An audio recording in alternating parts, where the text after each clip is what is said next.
As media communicators, we need a large toolbox of production elements. No matter what part of production you plan on pursuing, having knowledge in all areas is beneficial. We are engaged with media every day, and it affects the way we think about ourselves and the world around us. Studying media literacy and becoming media literate gives us skills to interpret the messages we see and hear. Media works on us in all sorts of ways. On this DVD, we will mostly be discussing the ways it affects us on an emotional level. As media communicators, we have to carefully plan out the emotions we want our viewer to feel. The goal of media literacy is not to tell people what to think, rather how to think. We want to equip you with the skills and tools to make sense of the information you're receiving and to help you in your future endeavors. As media communicators, we like control whether we know it or not. As we become better, we want to control everything we're sending out. One of the more difficult aspects of production to control is lighting. Lighting is integral to the motion picture television process. It's incredibly important. The filmmaker is telling us where to look and what to look at, and by using lighting, they can direct our attention. Horror movies are a perfect genre to talk about that kind of lighting effects that lighting can give, because we know in the frame of a traditional scary movie like Halloween, you've got dark corners of that frame, and maybe the protagonist, there's a bit more light on. There's all this unknown in that darkness, and we know as an audience member, something's there, something's gonna jump out, we're yelling at Jamie Lee Curtis to watch out and don't go there. All of that is really developed by the use of light, of really the lack of light. The key light is the sun. The other lights basically mimic relationships that the sun creates, bringing us off the background and creating ambient light. That's the basic relationship. If we want to, we can de-establish that relationship and make people feel something by removing any one of those lights, for example. So, if we only have the key and we get rid of the ambient nature, so we drop the fill out like that, we create a very different situation. Now I have what's called very fast fall off going on, and that's where you can see almost a straight line down the middle of my face, where it goes from being illuminated on this side to shadowy on this side. And this is a very different relationship than the one we had before. Let's kick that back on. So here we've got something that's very natural. It seems pretty natural. It seems pretty normal for me to be sitting in this situation. We increase the drama when we drop it, and we change the relationship of what we're actually shooting. Now, if we drop the fill light as well, we completely change the relationship. What does this look like? This is the witness protection program shot, right? This is the shot where the interviewee refuses to be identified. Most of us could pick out a clip from a soap opera, even if we've never seen that soap opera. We would know by the lighting that it's daytime television, not even a sitcom at night or an evening drama, because the lighting is very particular to that genre. Same with sitcom lighting, very bright, flat lighting without a lot of shadows. This traditional sitcom lighting that I think we all recognize. It almost cues us as audience members to say, oh, okay, this is light, we're gonna laugh, there's no shadows in this world. Lighting is a powerful tool to create moods and control emotions, but without anything to light, it is useless. Another important aspect of film and video making is composition. In motion media, composition is just as important as in still media, like photographs, paintings, and even statues. We control what the viewer sees. We confine them to a small window into our world we've created. It's really important to note that the frame is the universe. Anything outside the frame doesn't exist to the viewer. The frame allows the viewer's eye to wander. For example, we see this person exiting a door. That is the only world the viewer knows, when in reality, there is an entire building there. If you want to see something that's harmonious, you look for it in the middle. And often an artist will create sort of visual tension by moving off-center, by putting things a little bit off-center. And that can, on a sort of a subconscious level, make the audience feel a little bit uncomfortable. As students of this medium, you've probably heard the term points of interest. Our eyes wander around the frame to these points. To recap, you draw an imaginary tic-tac-toe board on your frame, and any point where the horizontal and vertical lines meet are interesting. Our eyes are naturally drawn there. Along with the points being interesting, each line has an interest too.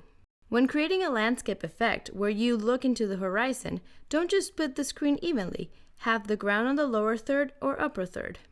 If you are composing an interview, for example, you should place your interviewee on one of the vertical lines.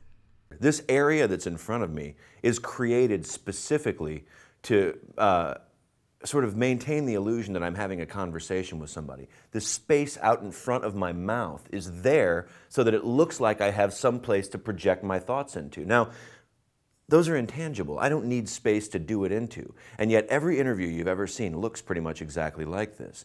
And if it doesn't, if for some reason we were to swing the camera over and change the way that my spatial relationship is, and suddenly I'm facing the edge of my frame, and I've got all this negative space back here, it creates a situation that says, why is he talking off of the edge of the universe like that? What is this space for? This is the horror movie shot, incidentally. This is the shot where we're waiting for somebody to sneak up into my background and stab me in the back of the neck. That's what it's there for. There's a very famous scene in Halloween where basically they use this same kind of spatial relationship down in the corner of the shot, very, very, very forward in the shot, and there's all this space behind him, and there's this terrifying music playing. In fact, if we were to bring up terrifying music right here in this particular shot and, wash it with a blue color or something, we would manufacture just in this interview the sense that something terrible was about to happen. How the screen is filled can be a metaphor for what's happening with the character. If there's a lot of things for the viewer to look at in the frame, there's a lot of choices for the viewer to make as to where they're looking. We call that positive versus negative space.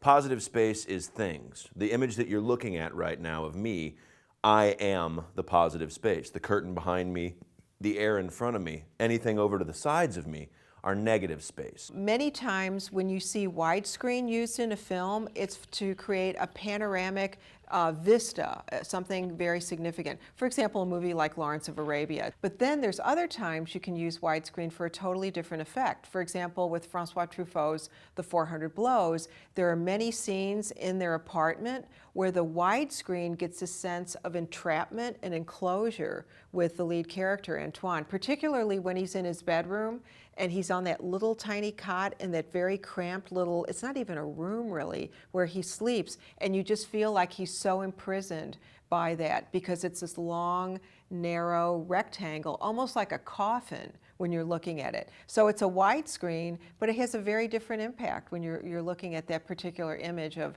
Antoine, that character. When using positive and negative space, more rules come into play, like headroom and nose room. Headroom is the space above and below the head. Too little headroom makes the frame look cramped, like his head is holding the ceiling up. But too much headroom can make the subject look like he's falling out of the frame. Nose room or breathing room allows for a subject to look comfortably off camera while still having a hypothetical space to breathe. Placed right next to the edge of the frame can lead to tension, anxiety, and confusion.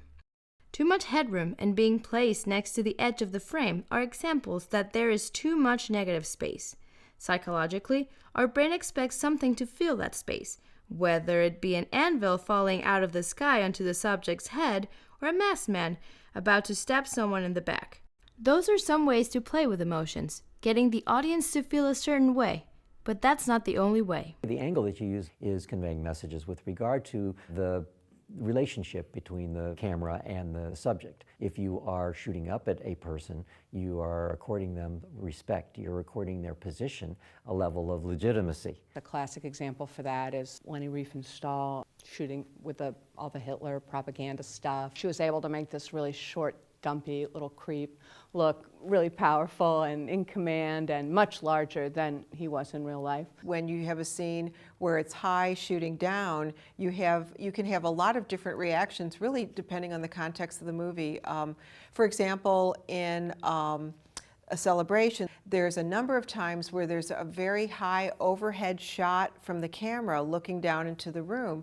And whenever I see that, I almost feel like it's the presence of the dead sister, looking down at the characters. If you look down at them, you are diminishing them as characters or people and their point of view. Listen, I run back and forth for 18 hours a day between patients who might die and patients who will die. And if I find time to write an order for bedpans, I write it fast. So you will forgive me if I don't feel like being judged by some guy in his 30s who still wears shorts to work. Now, go ahead and say the only 3 words I want to hear coming out of your mouth. Sign here, please. Another type of camera angle is perspective. Audience identification is very important. How do we get an audience to identify with a person on screen? Pretty simply, we get into their personal space. We show them close up. We get into their emotional space. If you show somebody crying at a distance, it doesn't have the impact as it does at a medium shot, and it certainly doesn't have the impact that it has at a close-up. So what's the difference between comedy and tragedy usually? The difference is very simple: framing and music. So a comedy and a tragedy, you could shoot the exact same scene the same way. We've got a guy walking down the street, we're in a wide shot, he falls over and hits his head. That's the scene in a wide shot. But we also shoot some coverage of it. So we speed it up a little bit, he falls over in a wide shot, and we've got goofy Keystone Cop music going, right? It's a comedy. Exact same footage, insert the close-ups when he hits his head on the ground, drop it into slow motion, and put violin music under it, and suddenly it's a tragedy. We use our tools of the trade to help manipulate emotions, but that's not all we can use. Color is a powerful tool also. We get emotional cues from colors. Well, color it does a lot in terms of setting the tone. Again, it's an unconscious thing.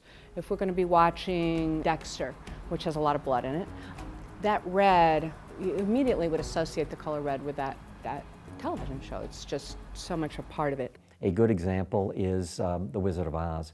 Later in the film, they have them walking through the forest on their way to Oz, and everything is dark, including all the colors, and the lighting is set in such a way that Dorothy's light costume is muted. We're seeing a different world. We're seeing a scary world, a world that is dangerous. In Wizard of Oz, green is used to show the goodness of nature and the wickedness of the witch, using context to throw people off. Color really has a multifaceted psychological effect on anybody. We perceive color as being inherently emotional in nature. So warmer colors, more saturated colors have more energy. Cooler colors, less saturated colors have less energy. So by warm colors we mean yellows and oranges and reds. We also mean blues that are hypersaturated would also have a high level of energy. So generally speaking, you can use color to very simply bring up the energy or drop down the energy in a scene. Set up some scene. Let's say it's 2 people talking to each other, for example. Wash it with warm light, and it has a completely different, higher level of energy than if you take the exact same scene and play it in a wash of really low saturated blue-gray lights. I want everybody to think about Facebook blue for a second. I just wonder if we could imagine Facebook's whole look in red. I can't. I don't know if it were in red, if it would be as easy to spend as much time in that website. But colors can be deciphered differently according to cultural differences. The color red in our culture means passion, maybe anger, maybe heat. Red is lucky in Chinese. So using the color red in China is about being lucky, but red in the Western world is about power. If you were to watch a film and you see the funeral procession scene and everyone's in white, it would be a mistake to make a symbol of white as the way you would in a Western culture. It's part of the culture of a funeral procession, which would not be the case in the United States. There's the movie Hero, where we have 3 different versions of the story, a red one, a blue one, and a white one. It's just interesting how the color affects the telling of the tale. Did you hear that? Hear what? Are you sure this line is clean? Yeah, of course I'm sure. I better go. Even specific settings and genres have a certain feel to them. Color also has sociological implications. in the US, looking at American films and thinking about the use of color, warm versus cool colors, there's a lot of variation on that. For example, when we see sepia tone, we always think of the past, you know, and part of that is our minds are trained by technology because we think of an old photograph, so that actually shapes our notion of time and space and the significance of color. So that would be an example that it's sort of multi-layered, how you would use color. One movie that comes to mind is the movie Amelie. The use of color in that is very striking. For one thing, the director wanted to simulate the notion of a painting in a lot of the scenes, but also the world of Amelie is really created in a very artificial, distinct way with these super oversaturated colors. You also have temporal aspects to color, conventions, if you will, in various pieces of media. Now, these aren't necessarily objective in any way, they're just things that have been decided. For example, science fiction, the future, very often has a bluish tinge to it. The past, for some reason, if we look at flashbacks, often has a warmish tinge. Being outside of reality somehow, thanks to the Matrix largely, has become green. The Matrix is everywhere. It is all around us. Even now, in this very room. You can see it when you look out your window or when you turn on your television. Most of the elements we've discussed relate to the actual production of your project, but there is one more important piece that will make or break your final product. Truthfully, video and film productions are 50% audio. At least half of the emotional messages, the elements that aren't plot-based that come through to you, the things that make you feel something, are lodged in your ears, not your eyes. An important piece of the production process, sometimes overlooked by production quality, is audio. Audio includes many different parts, like natural sound, Foley, soundtracks, and silence, to name a few. We will mostly discuss soundtracks and their abilities to enhance a final cut. As they say, people can watch bad video, but if the audio is bad, people won't care how stunning your video is. Music gives you an affective response. It can make you cry, it can make you angry. The horns, they make you feel majesty. The violins make you feel sad. I think the soundtrack of a film is so powerful in terms of cueing the audience for how we should feel, what might be happening. If the music's building, we know something's going to happen. Another example is the Halloween movies. And they play this scratchy, scary music, and you know to be uncomfortable.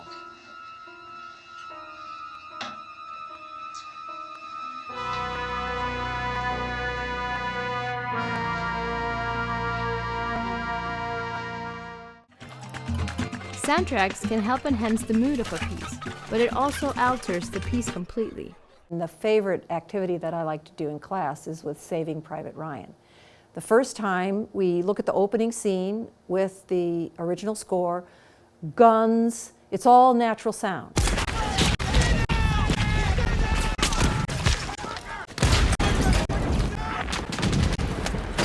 Then we look at it with maybe techno dance music. And there's a disconnect between the music and what we're looking at.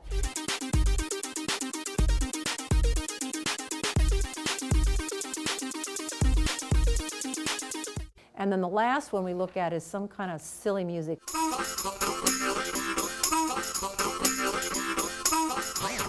There's a complete disconnect, and they start thinking, it's funny.